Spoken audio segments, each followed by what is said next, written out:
Unit 2 के part 2 universal asynchronous receiver transmitter पढ़ेंगे।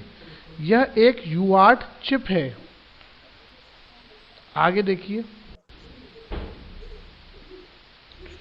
क्या लिखा हुआ है, यूनिवर्सल एसिंक्रोनस रिसीवर ट्रांसमीटर।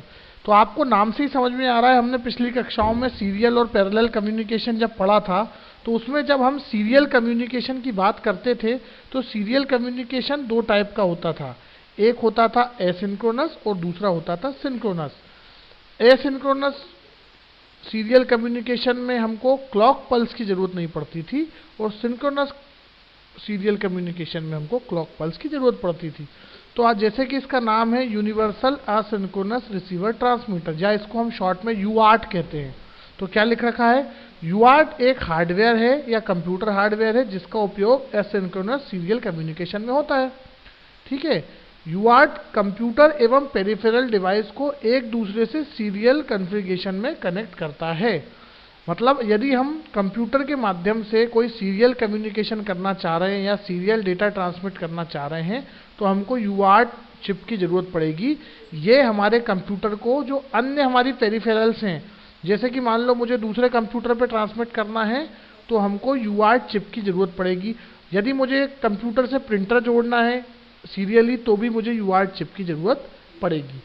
तो यह UART चिप यही काम करती है, कंप्यूटर पेरिफेरल को या कंप्यूटर को अन्य पेरिफेरल से कनेक्ट कराती है। और कैसे कनेक्ट कराती है, सीरियली, पैरेलल का कोई काम नहीं है, क्योंकि हम लोगों ने पहले ही पढ़ा था जहां हमको लॉन्ग कम्युनिकेशन करना है कंप्यूटर से प्रिंटर तो बहुत शॉर्ट कम्युनिकेशन है, इसको तो आप पैरेलल और सीरियल दोनों कनेक्ट कर सकते हो। परंतु अगर मैं कंप्यूटर से लॉन्ग डिस्टेंस कम्युनिकेशन कर रहा हूँ तो वो मुझे सीरियल कम्युनिकेशन ही करना पड़ेगा, इसलिए UART का उपयोग सीरियली ही होता है। फिर क्या लिख रखा है, UART डेटा बाइट को ट्रांसमिट एवं रिसीव करता है। ठीक है, जैसे कि मैंने पिछली कक्षा में बताया था कि अगर एक DTE है सेंडर एंड पे तो दूसरे एंड पर भी DTE की ज़रूरत पड़ेगी। मतलब अगर भेजने वाली जगह पे एक कंप्यूटर की ज़रूरत है तो दूसरी जगह पे भी कंप्यूटर या मोबाइल कोई तो रिसेप्शन के लिए चाहिए। ऐसे ही अगर भेजने वाली जगह पर मॉडेम है तो रिसीवर एंड पे भी मॉडेम चाहिए, तभी तो डेटा रिसीव हो पाएगा। ऐसे ही UART भी दोनों जगह लगता है। यदि सेंडर एंड पे UART है तो रिसीवर एंड पर भी जरूरत पड़ेगी। तो उन्होंने यही लिखा है कि UART डेटा बाइट को ट्रांसमिट एवं रिसीव करता है। UART ट्रांसमीटर एवं रिसीवर दोनों सर्किट में होता है जैसे कि मैंने बताया। अब ये क्या करता है, ट्रांसमीटर एंड पे जैसे ही हम डेटा को ट्रांसमिट करते हैं तो डेटा जो बाइट होती है उसको इंडिविजुअल बिट्स में कन्वर्ट कर लेता है। ठीक है, ये एसिंक्रोनस ट्रांसमिशन है, एसिंक्रोनस कम्युनिकेशन है। तो याद रखिए इसमें क्लॉक पल्स नहीं होगी। लेकिन अगर क्लॉक पल्स नहीं होगी तो रिसीवर को कैसे पता चलेगा कि उसे कब डेटा लेना है और डेटा कब आ रहा है। ठीक है, जब सिंक्रोनस कम्युनिकेशन में तो क्लॉक पल्स होती है तो उसको रिसीवर को पता चल जाता है कि भैया इस समय में मेरा डेटा आने वाला है। लेकिन एसिंक्रोनस में तो कोई क्लॉक पल्स होती नहीं है। तो इसके लिए एक टेक्निक होती है स्टार्ट बिट और स्टॉप बिट। मतलब कि जो हम डेटा फ्रेम या जो डेटा पैकेट भेजते हैं ना उसके आगे हम एक स्टार्ट बिट लगा देते हैं और आखिरी में स्टॉप बिट लगा देते हैं। ठीक है, स्टार्ट बिट और स्टॉप बिट और पैरिटी बिट्स। तो मेन तो स्टार्ट और स्टॉप बिट। जैसे अगर आप मान लो कोई लेटर किसी पते पे पोस्ट कर रहे हो तो आप लोगों को भेजने वाले का पता और जहाँ जा रहा है दोनों पते डालने पड़ते हैं ना, ऐसे ही इसमें स्टार्ट बिट और स्टॉप बिट लगानी पड़ती है ताकि स्टार्ट बिट से रिसीवर हमारा एक्टिव हो जाए कि नहीं डेटा आने वाला है, और स्टॉप बिट पे वो समझ जाए कि भैया डेटा हमारा एंड हो गया। हम सब जान रहे हैं कि डिजिटल कम्युनिकेशन है, 101010 है, तो बहुत सारे 1010 वो रिसीव कर रहा है, उसे कौन सा पता है कि अपना कौन सा वाला है।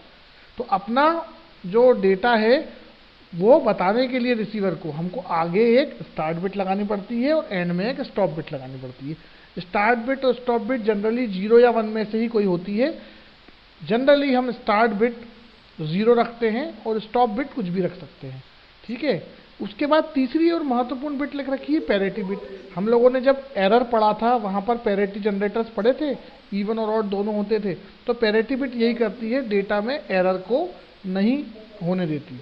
यदि रिसीवर एंड पे वो पैरिटी बिट चेक करता है, यदि वो देखता है कि पैरिटी बिट 1 है मतलब कि डेटा क्या है, इवन पैरिटी जनरेटर है, मतलब डेटा में इवन वन नहीं ऑड 1 होंगे। ठीक है, मतलब पैरिटी बिट 1 है मतलब कि वो चेक करेगा कि डेटा में विषम 1 है कि नहीं, क्योंकि इवन पैरिटी जनरेटर यही तो करता था।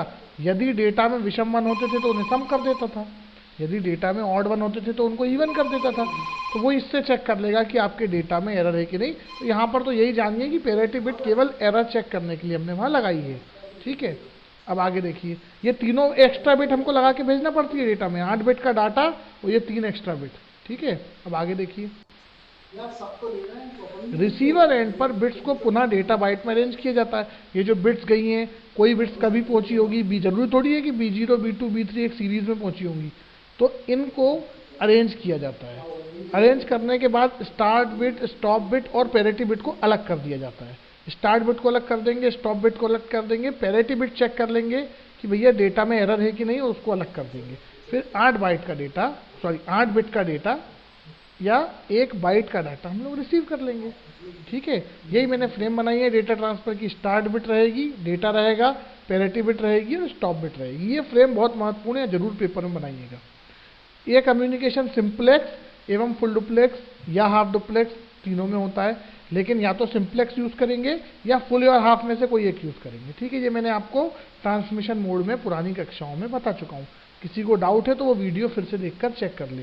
पैरिटी जनरेटर क्या होता है, पैरिटी बिट क्या होती है, ये भी आप पुराने वीडियो से चेक कर ले। आपको तो बस केवल एक चीज़ ध्यान रखनी है, ये है एसिंक्रोनस ट्रांसमिशन, मतलब इसमें क्लॉक पल्स नहीं रहेगी। तो हम डेटा को कैसे भेजेंगे, डेटा को बाइट्स में अरेंज कर देंगे। पहले B0 आएगा, फिर B2 आएगा, फिर B3 आएगा। इस हिसाब से B0, B1, B2, B3 इस हिसाब से B7 बाइट आएंगी, मतलब टोटल 1 बाइट आ जाएगी, है ना। 8 बिट की कितनी होती है 1 बाइट। स्टार्ट बिट लगा देंगे, स्टॉप बिट लगा देंगे और पैरिटी बिट लगा देंगे। ठीक है, अब आगे देखिए, ये इसका ब्लॉक डायग्राम है। दोनों जगह यूआर्ट की जरूरत है, मैंने आपको बताया। ठीक है, भेजने वाला जो यूआर्ट के नीचे RX और TX लिखा है, RX का मतलब होता है रिसीवर और TX का मतलब होता है ट्रांसमीटर। तो जब ट्रांसमीटर पिन से ट्रांसमिट करेगा तो रिसीवर एंड पे रिसीव हो जाएगा, और जब रिसीवर एंड पुनः ट्रांसमिट करेगा तो यहाँ पर रिसीव हो जाएगा। तो दोनों जगह ट्रांसमीटर रिसीमीटर की जरूरत है, तभी तो इसका नाम क्या है, यूनिवर्सल असिंक्रोनस रिसीवर ट्रांसमीटर। ये रिसीव भी करता है और ट्रांसमिट भी करता है। ठीक है, फुल डुप्लेक्स मोड में करेंगे तो दोनों एक साथ कर लेगा काम, ट्रांसमिट और रिसीव। हाफ डुप्लेक्स मोड पे करेंगे तो या तो ट्रांसमिट करेगा या रिसीव करेगा, दोनों एक साथ नहीं कर पाएगा। और ग्राउंड पिन तो वही, हर चिप में एक ग्राउंड पिन होती है जो अर्थिंग के लिए उपयोग की जाती है। ठीक है, अब आगे देखिए आप, ये इसका फिजिकल स्ट्रक्चर है। बाजार में जाओगे तो आपको ऐसा मिलेगा, मार्केट में आप खरीदने जाओगे तो। ठीक है, IC है इसकी, और ये इसका पूरा कंप्लीट ब्लॉक डायग्राम है। यूआर्ट का ब्लॉक डायग्राम नहीं है, कंप्लीट कम्युनिकेशन का ब्लॉक डायग्राम है कि भैया कंप्यूटर के अंदर यूआर्ट चिप लगी, उसने डेटा को भेज दिया, स्टार्ट बिट, स्टॉप बिट और 8 बिट का डाटा भेज दिया। फिर वो किसके थ्रू गया, मैंने क्या बताया था, DTE को DC से कनेक्ट करने के लिए केबल की जरूरत पड़ती है। केबल लग गई, आजकल वायरलेस है तो वायरलेस चला जाएगा। रिसीवर एंड पे भी देखो आप, एक यूआर्ट चिप लगी हुई है, यूआर्ट चिप से डाटा रिसीव हो जाएगा। ठीक है, अब इसके एडवांटेजेस जो बहुत महत्वपूर्ण है, क्या है, यूआर्ट में केवल 2 तारों की आवश्यकता पड़ती है। केवल 2 तार लग रहे हैं, 2 वायर लग रहे हैं, तो जहां हमारा 8 वायर में काम हो रहा था वहां 2 में काम हो रहा है, तो ये हमारा कॉस्ट इफेक्टिव है, मतलब इसमें पैसे नहीं लग रहे। बहुत बड़ी एडवांटेज है। सीरियल कम्युनिकेशन की सबसे बड़ी एडवांटेज तो यही है। दूसरा, क्लॉक सिग्नल की आवश्यकता नहीं होती। अगर क्लॉक सिग्नल हम सर्किट में लगाते हैं तो सर्किट बहुत कॉम्प्लेक्स हो जाता है, इसीलिए क्लॉक सिग्नल की जरूरत नहीं पड़ती, तो ये वैसे ही ईजी सर्किट हो जाता है।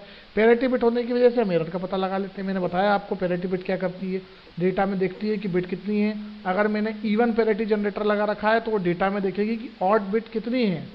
ठीक है, तो वो पैरिटी बिट जनरेटर में आप आसानी से क्लियर कर लेंगे। आप तो ये याद रखो कि पैरिटी बिट कुछ नहीं करती, एरर का पता लगाती है। फिर डेटा पैकेट आसानी से अरेंज हो जाते हैं, क्योंकि ट्रांसमीटर एंड पे भी एक अरेंजमेंट रहता है जो उसे उन्हें अरेंज करके भेजता है। रिसीवर एंड पे भी वापस वो पुनः अरेंज कर लिए जाते हैं। ठीक है, थैंक यू। अगली का जो हमारा स्लाइड रहेगा उसमें हम यूसार्ट पढ़ेंगे। यूसार्ट कुछ भी नहीं है, universal synchronous asynchronous receiver transmitter रहेगा।